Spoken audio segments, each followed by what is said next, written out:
Private से होकर के हम लोग क्लास का आयोजन कर रहे हैं।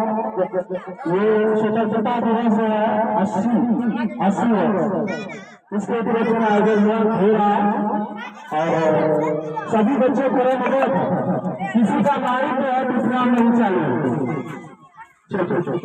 आज क्या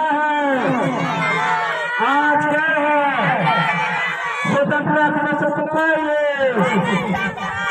स्वतंत्रता दिवस मनाइए। बच्चे को पढ़ाई में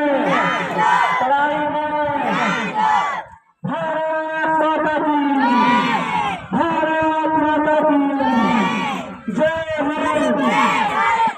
हिंद, वंदे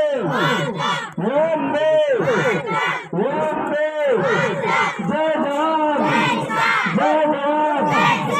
जय हिंद। अमर शहीदों भारत की रक्षा